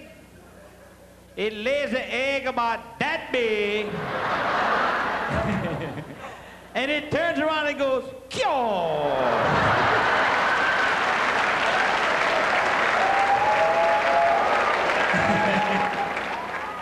And if you look up the word Keeyaw in the dictionary, it says, I am amazed. So from now on, whenever you hear the word Keeyaw, it means I am amazed. So maybe tomorrow morning, after you and Mama have a good night tonight, one of y'all gonna roll over to the other one and go, Keeyaw. Keeyaw. That's what I had to tell the people in Branson, Missouri. They had no idea what Keeyaw meant. What's going on? Now, Kutuo, we got the lottery here in Louisiana. How many lottery winners do we have here? By applause, lottery winners. Keeyaw.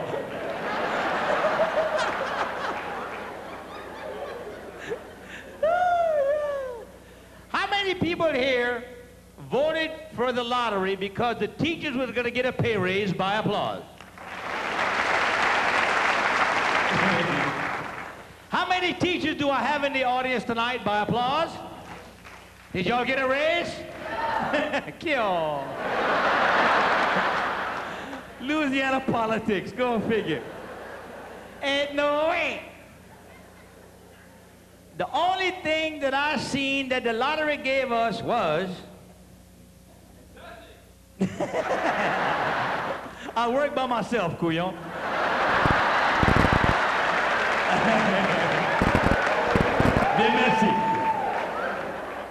You're right, you're right. The teachers didn't get put on. You can book that. They didn't get put on. Well, I've seen now my governor, I'm not going to say y'all voted for him, I'm going to say my governor, he passed the lottery, and all I saw was that my governor got a brand new wife.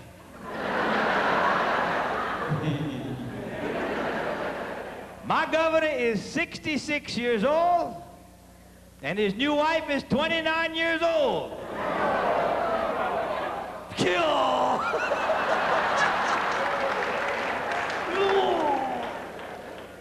Her and a cold glass of water could kill him.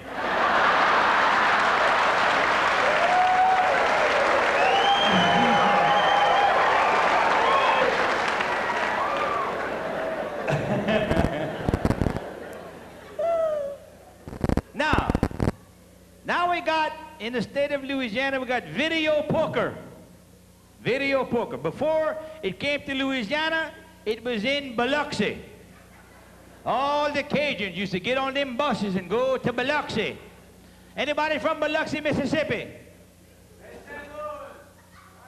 Are you from Bay St. Louis? What you doing here? All the money's over there, Couillon.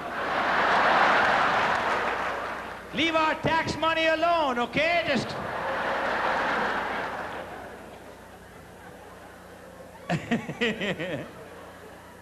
Me? I get on. Now they got buses. They got buses that come to town and picks you up and brings you to Mississippi to go play cards and video poker and all that stuff.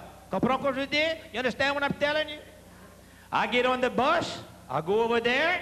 Now I'm playing the video poker machine, and I'm standing next to this man who was obviously from Mississippi, because he talked like that.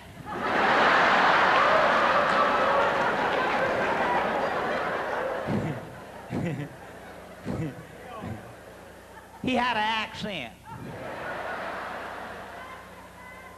He said, "How you play this machine, boy?"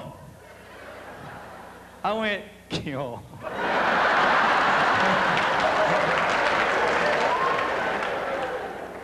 I said, "Nick, T-boy, you put in your dollar bill, it gives you 5 cards, it shows you, and that's it, that you can win, boom."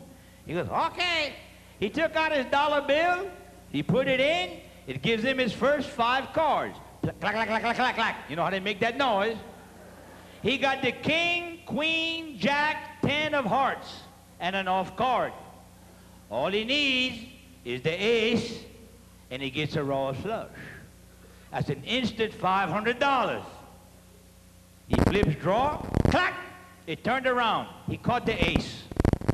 He looks at me and he goes, "Hey, was that an ace or a 1? I said, "It's a 1, Couillon. Get away from the machine."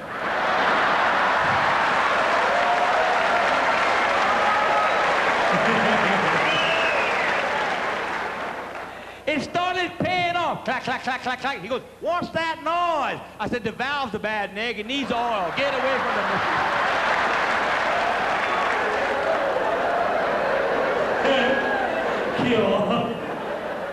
Sometimes you just gotta take advantage of people like that, man. That's how Cajuns are, man. They had a casino that was closing down in Biloxi one night. They was locking the doors. Clack, clack, clack. Little Cajun woman walked up there and she's knocking on the door. Pop, pop, pop, pop, pop, pop, pop, pop. The two managers, they look out the door. She goes, hey! You ever notice when a Cajun gets excited, his voice changes? Hey! She goes, I've got $2,000 right here. $2,000 right there. I want to throw the dice one more time. Please, I feel lucky. I think I can win. Please let me throw the dice. They say, well, come on in. They let her in there. She walks up to the dice table. She picked up the dice. She put down her $2,000. She stepped back from the table. She took off her raincoat. Elle était tout nue comme un var. Naked like a worm. You understand what I'm telling you? Naked like a worm. She took the dice and she threw the dice and she yelled, 7! Picked up the $4,000, put on her raincoat. She walked out the door. One manager said to the other one, hey man, you seen that 7? The other one goes, no, I thought you was watching the dice, Queen. This Cajun is coming back to Louisiana with $4,000. Bringing back that money. That's a Cajun. Be proud that you're a Cajun. Am I right, Cajun?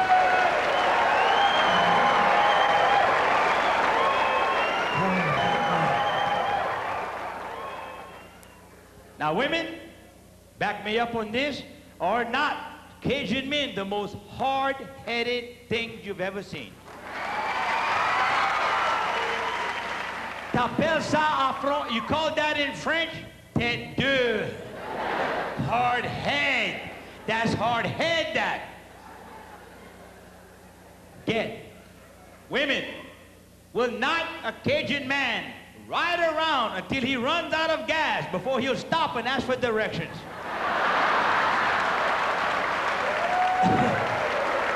I know what I'm doing. Shut up, you. I know I'm at.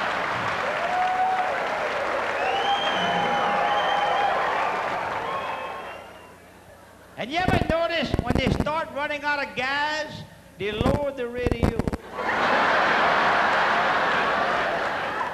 Striking some nerves in here, huh? And when it's past E, he's gonna tell his wife, shut up, you, don't say nothing till we get there. They're hard-headed. They're hard-headed. When a Cajun man's mind is set, it's set.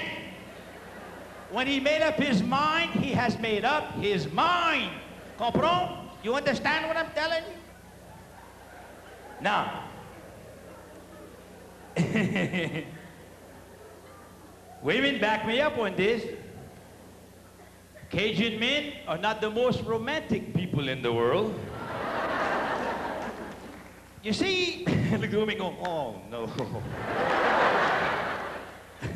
She's going, oh, you, oh no, not you. They're not. You have people like Julio Iglesias. You know Julio? To all the girls I've loved before, they never did it my way. Look, the women, they're going, oh.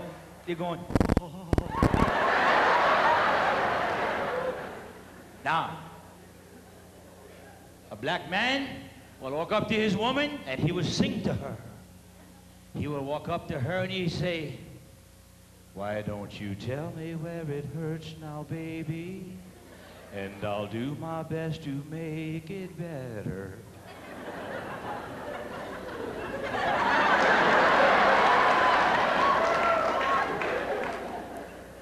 A Cajun man, he'll walk up to his woman and he goes, hey! You got an itch you want me to scratch?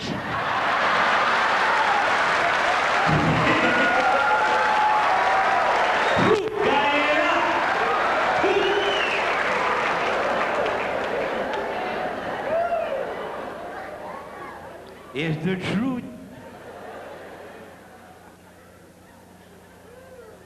See, Cajun people are creatures of habit. They are creatures of habit. A Cajun man will take his beer, he'll drink his beer, he will set it down on this stump, he'll go fishing for 14 hours, go shrimping, come back, that beer better be right there when he comes back. Am I right, people? It better be right there. Creatures of habit. That's how we are. Now get. Get. Get for you people out there in television land means look out. To them, everything is a landmark. Cajuns have landmarks. When we came all the way down from Canada, we didn't know we had to go 14.7 miles. We didn't know we had to go 13.3 miles. No. When we give directions, it's very simple. You go to LeBlanc's tree where you hung that cat last year, take a right. Oh. You don't know where LeBlanc's tree is at? Then you don't belong back there.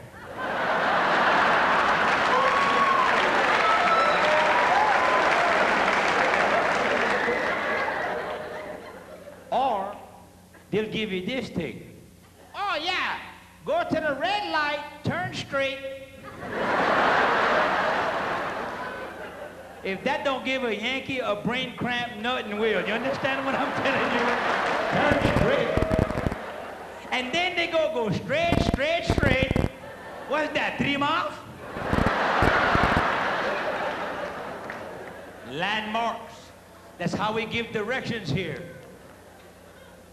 I got a buddy of mine, and what's his name? Joe started talking about my buddy Zeno David. His name is Zeno David. Joe don't know his last name. I know him better than Joe.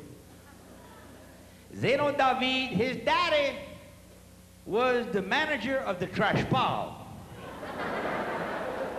The city dump, whatever you want to call that. The trash pile, we call that. You going to the trash pile? Yeah, bring this.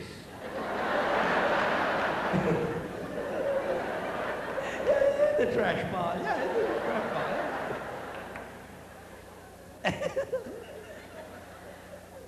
He had saved up so many aluminum cans that he bought his little boy Zeno a moped. Y'all remember the moped? A little moped you could buy him at Sears. A little moped. Sound like a mad bumblebee. You understand?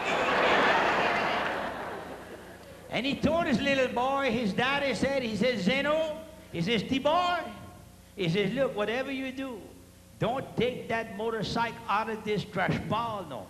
Because you're going to go out onto that main road, and they're going to kill you, Nay. I don't want to lose you. I love you too much. You're my only son. Zeno E.D., tracas pa tua, Daddy, I'm not going to do it. Never tell a Cajun not to do something. He's going to do it. Am I right? He's going to do it.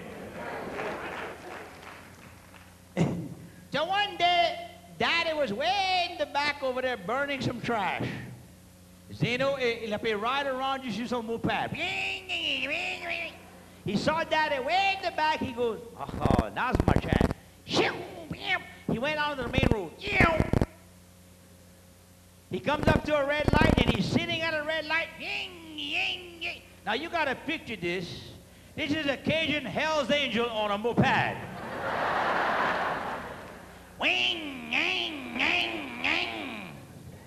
Up next to him pulls up a Mercedes-Benz 500 SEL Kmart car.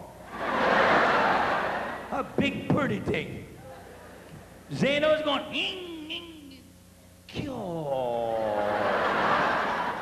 he kind of leaned over a little bit to see that car. He goes, look at all the Formica on the inside of that car. Am I dating myself with that word Formica? How many of y'all know what Formica is? Okay. Keeyaw. He said, hey, he said, that car is fast, Dad? The guy goes, well, it's one of the fastest cars in the world. Zeno sit back a little bit. Then the guy says, the light turns to green. The man says, I'm going to show this little Cajun how fast it is. He hits that gas pedal. Boom! He's gone. Rum! Shoom! He looks in his rearview mirror, he sees a little black dot way in the back. All of a sudden, that little black dot is getting bigger and bigger and bigger. And then he hears,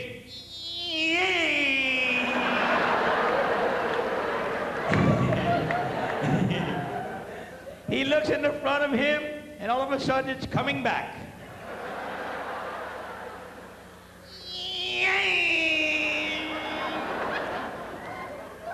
He looks in his mirror, and it's coming back again. Well, it hit him right in the trunk of the car. The man stops his car. He gets out, and he goes, checks on the little Cajun. He says, man, are you okay? And the little Cajun goes, yeah. He says, I'm all right, I'm all right. He says, can I do anything for you? He goes, yeah. He says, you want to unhook my suspender off your rearview mirror if you don't? It's a visual, people. It's a visual. Oh, shit.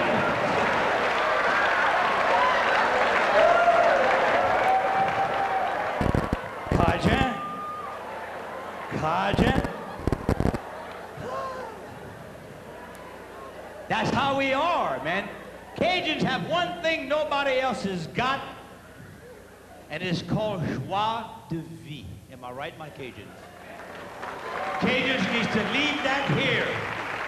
You understand? When people ask you to vote for the gambling thing, vote no. And I'll tell you why. It's going to bring people from all over the United States down here. And what's going to happen is they're going to breed with your children. And then we're going to lose the Cajun people. So stop that. Am I right? Stop that. Cajuns marry Cajuns.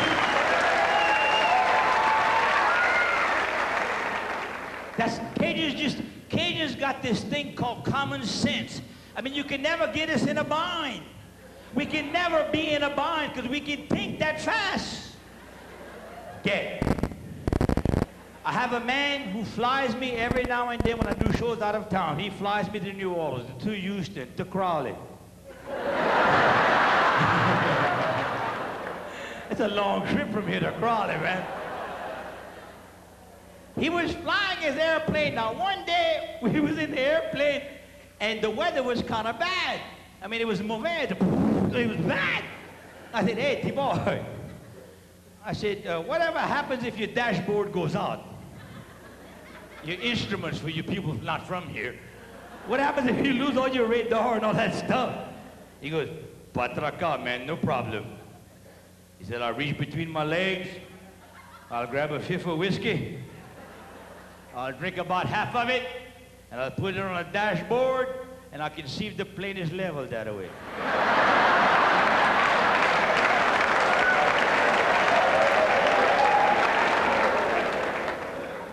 And when I'm ready to land, I'll reach back there, and I'll grab this duck by the neck, and I'll hang him out the window, and when his feet do like that, I'm putting it down.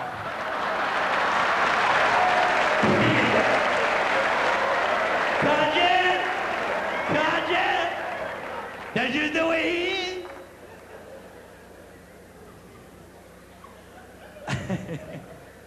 I don't think we whip children enough today. Do you agree with that?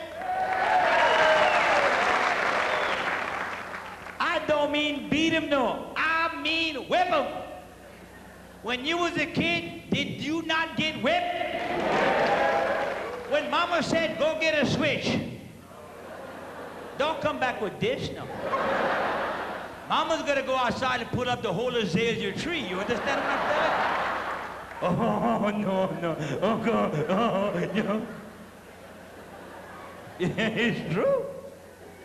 My mama was a Cajun ninja. You heard of Kung Fu? My mama's name was Bien Phu.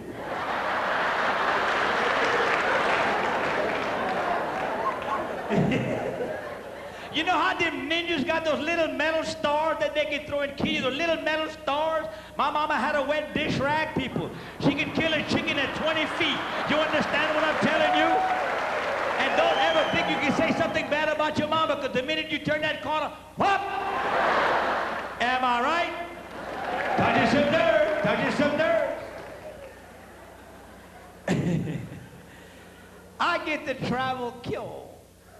I I go all over the country, man, and see all kind of weird things, you understand? I'm sitting at a bar one night, and I was drinking some 7-Up. A little Bud Light on the side. These two women were sitting next to me, and they was kind of like talking, but they started talking loud. And one woman said to the other one, she goes, I'm telling you, my husband is uglier than yours. And the other goes, no, no, no, no, no, no, no. Now, we was in a little town just outside of South Louisiana here. No, no, no, my husband is the ugliest one they got. And the other goes, no, no, I tell you what, I'll bet you $100 that my husband is uglier than your husband. And they pointed to me, you be the judge. I don't know these two ladies. Come with us. How come? Where I'm going? How? That was some strong 7-Up, yeah. When two women say, come with us. Oh, okay. I mean, ha. We go to the first lady's house. We walk in there. She goes, hold up. Hey! That voice changed again. Hey! Come on here, you! So the husband comes out. Everybody went, oh, God!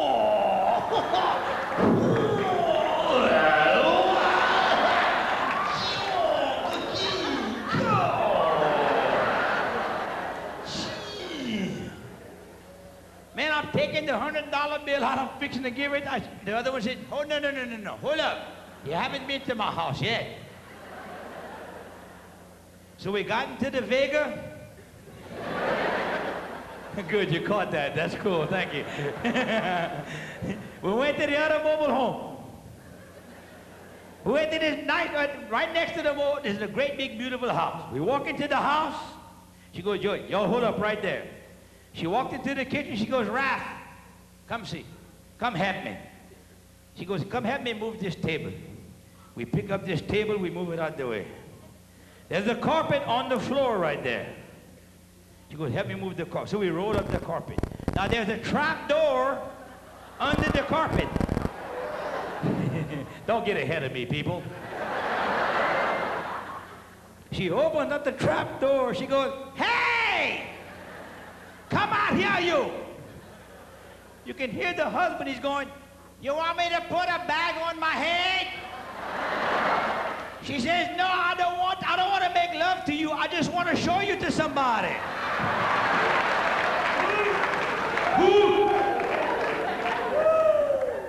And that's how Cajun people are, man. Keeyaw! Yeah. I was going through a little town here in South Louisiana called Breaux Bridge, Louisiana. How many people know Pompano, Breaux Bridge? Workman's comp capital of the world.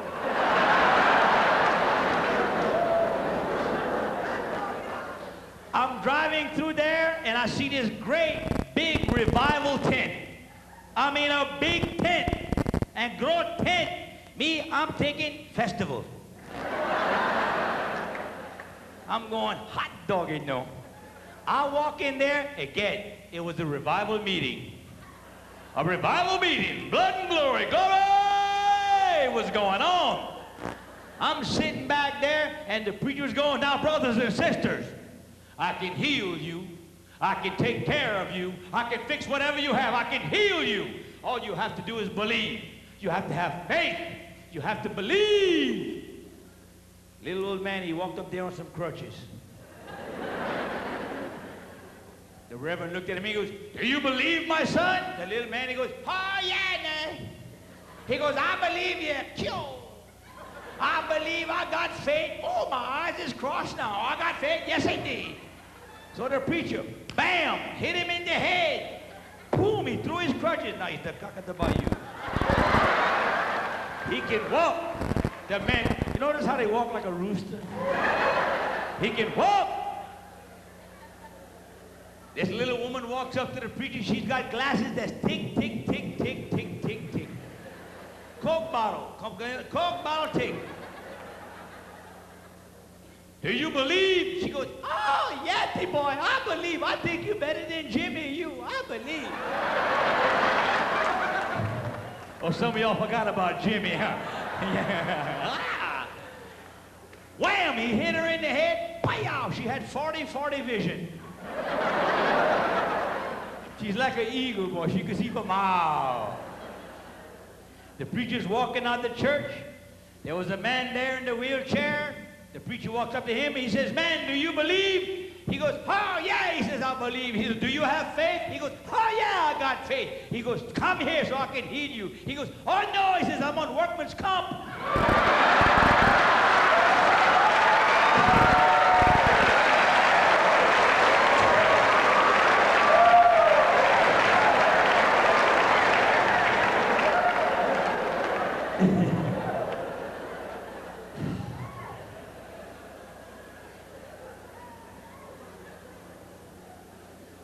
I'm going to tell you people something that my grandmother told me a long time ago.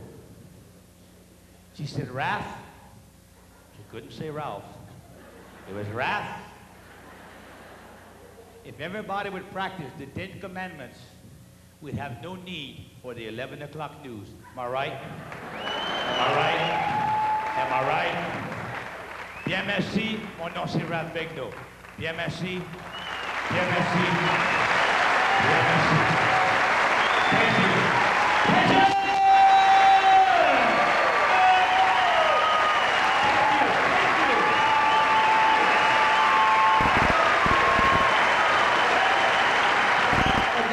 You want to come out again? Come on out here again.